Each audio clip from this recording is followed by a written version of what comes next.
Hello and welcome to Insights. This is Hari Kumar. Wayanad, a northern district of Kerala bordering Western Ghats, is the cynosure of all eyes at present. The local MP of Wayanad, Mr. Rahul Gandhi, who is on a Bharat Jodo Nyaya Yatra, suddenly called off his yatra and scrambled to his constituency. Now, the attention of media and political parties is on Wayanad. Why is this all on a sudden? For the last couple of weeks, the district has been on the boil. As many as 3 people were killed in around 20 days in the district by wild elephants. So, is this the first time that the man animal conflict causing deaths in the district or in Kerala? Or is this the first time that wild animal attacks, menace has caused deep trouble in the district? Absolutely not. In fact, Kerala and especially the districts bordering Western Ghats like Wayanad, Palakkad, and Idukki have been facing the problem of wild elephant attacks during the last few years. However, the political parties in the state and the state government and even the media turned a blind eye towards it. Political parties and local leaders often resort to a public relations tactic known as blame shifting. What is blame shifting? So, one party will say, I am not accountable for this, somebody else is. The state government will put the blame on center, or the the opposition party MLAs will put the blame on the ruling party, and they will do this blame shifting and divert or deflect public attention.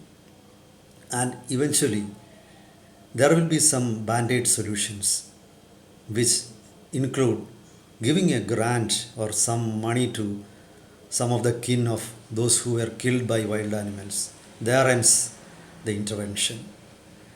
But during the last couple of weeks, people in Wayanad were up in arms.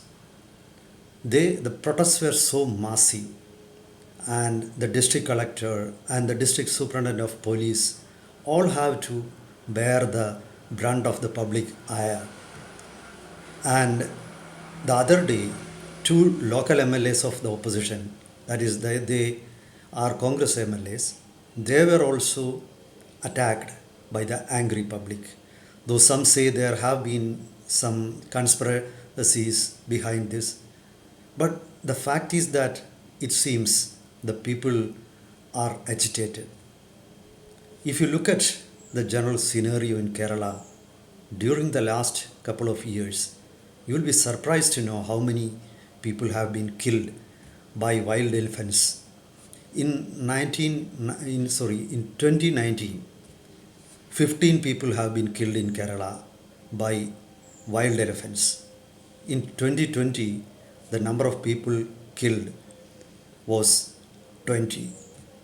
And in Wayanad, it's not only elephants, but many times other wild animals like tigers or Indian bison and many wild animals would cause damage to property, agricultural produce, and human beings.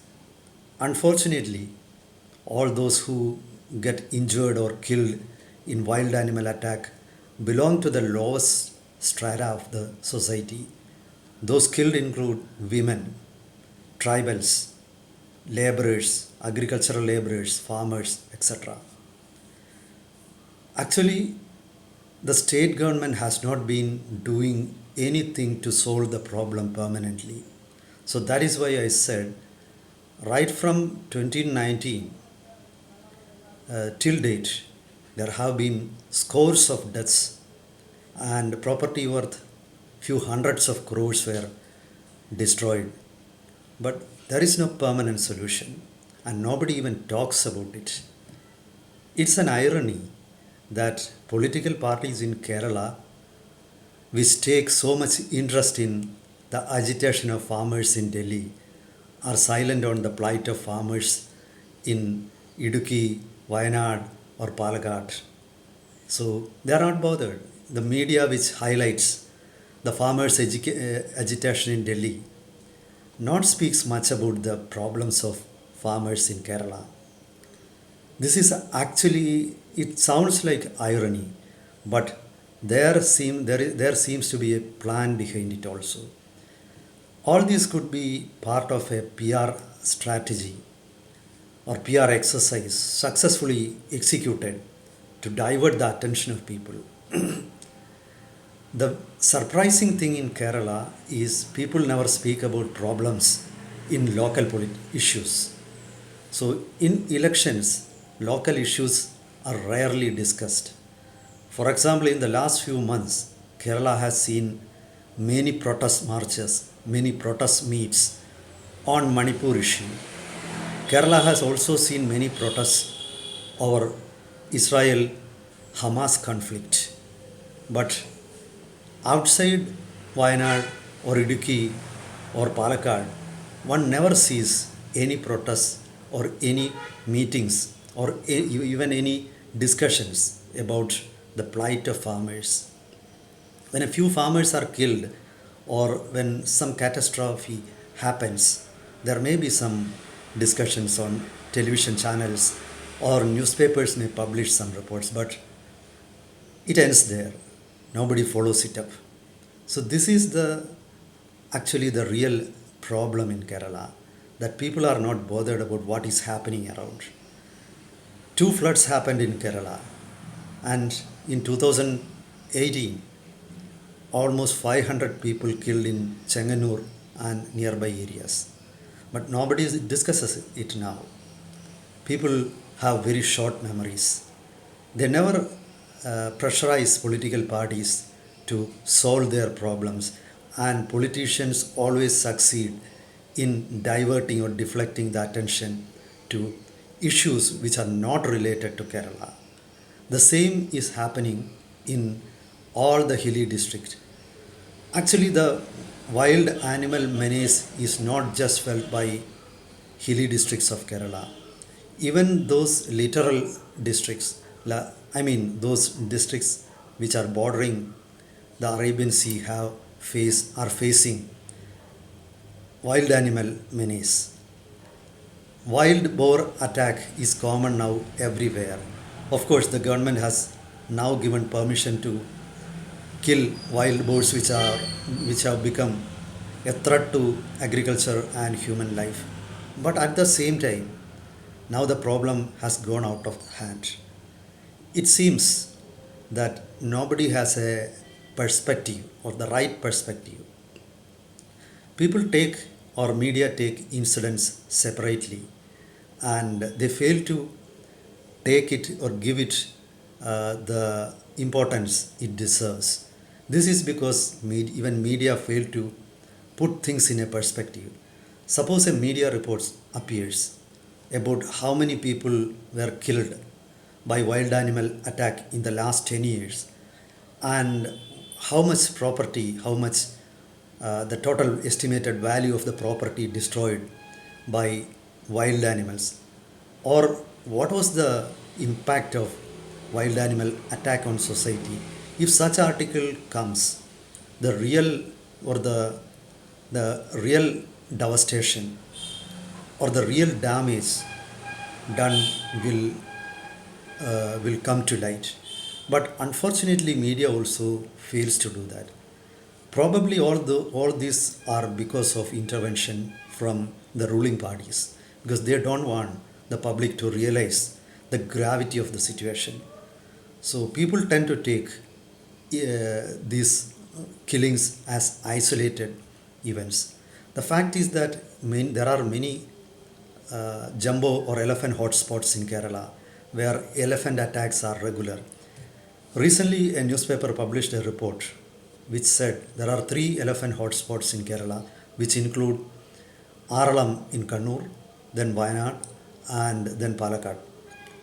What the media does is that the media never seriously discusses such issues. Instead of that, the elephants who are on a rampage will be given fancy names, and myths will be published or circulated. For example, earlier the media was full of stories about one jumbo named Arikomban. And there were fallacies spread by or theories that the elephant was seeking rice and it will go and attack ration shops and take it rice. So it was named Arikomban. Ari means rice in Malayalam. Similarly, there was another elephant named Chakakomban. The myth is that the elephant roams around villages nearby forests in search of jackfruit. So media is bothered about spreading only such stories which generate interest of the reading public. There are no serious discussions. So this is what causes or prevents the government or fails to. This is what fails to pressurize the government, and they succeed in deflecting the attention of the public. And this is going to happen here also. The massive protests in Wayanad cannot go on for long. Obviously, they will die down. The government will announce some compensations for those killed. For a couple of days, the forest authorities and police will be alert, and after that, things will be back to zero. So, if the problem is to be solved permanently, the first thing is the public need to become aware. The Keralites need to discuss about problems of their own neighborhoods instead of going after Manipur or Gaza. We need to focus on our surroundings. We need to discuss. We need to fight for our rights. If that happens, we will get solutions. Otherwise, the ruling parties and the politicians will hoodwink or cheat the public with band-aid solutions. That's for now.